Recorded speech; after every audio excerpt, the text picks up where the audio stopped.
കേരള SIR-ൽ വിശദമായ സത്യവാങ്മൂലം സമർപ്പിക്കാൻ സുപ്രീംകോടതി നിർദ്ദേശം. കേരളത്തിലെ സ്ഥിതി വ്യത്യസ്തമാണെന്ന് ചീഫ് ജസ്റ്റിസ് സൂര്യകാന്ത് നിരീക്ഷിച്ചു. അതേസമയം രാഷ്ട്രീയ പാർട്ടികളാണ് കേരളത്തിൽ പ്രശ്നമുണ്ടാക്കുന്നതെന്നാണ് തെരഞ്ഞെടുപ്പ് കമ്മീഷന്റെ വാദം. കേരളത്തിലെ SIR നീട്ടിവെക്കണമെന്നാവശ്യപ്പെട്ട് സംസ്ഥാനം നൽകിയ ഹർജിയിലാണ് സുപ്രീം കോടതി നിർദ്ദേശം.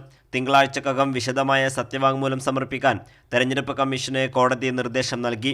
കേരളത്തിൻ്റെയും തമിഴ്നാടിൻ്റെയും സത്യവാങ്മൂലം പ്രത്യേകം സമർപ്പിക്കാനാണ് കോടതി നിർദ്ദേശം നൽകിയത്. SIR-ലെ കേരളത്തിന്റെ സാഹചര്യം വ്യത്യസ്തമാണെന്ന് ചീഫ് ജസ്റ്റിസ് സൂര്യകാന്ത് അധ്യക്ഷനായ ബെഞ്ച് നിരീക്ഷിച്ചു. രാഷ്ട്രീയ പാർട്ടികളാണ് കേരളത്തിൽ പ്രശ്നമുണ്ടാക്കുന്നതെന്നാണ് കമ്മീഷൻ കോടതിയിൽ വാദിച്ചത്. കേരള ഹൈക്കോടതിയിൽ കേസ് വന്നപ്പോൾ ബുദ്ധിമുട്ടില്ല എന്ന ജില്ലാ കളക്ടർമാരടക്കം അറിയിച്ചതായി തെരഞ്ഞെടുപ്പ് കമ്മീഷൻ കോടതിയിൽ വ്യക്തമാക്കി. കമ്മീഷൻ പറയുന്നതല്ല സാഹചര്യമെന്ന് സംസ്ഥാന സർക്കാർ എതിർവാദം ഉന്നയിച്ചു.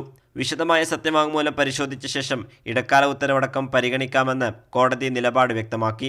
വിശദമായ വാദം കേൾക്കാൻ കേസ് ഡിസംബർ 2 വീണ്ടും പരിഗണിക്കും. കൈരളി ന്യൂസ്, ദില്ലി.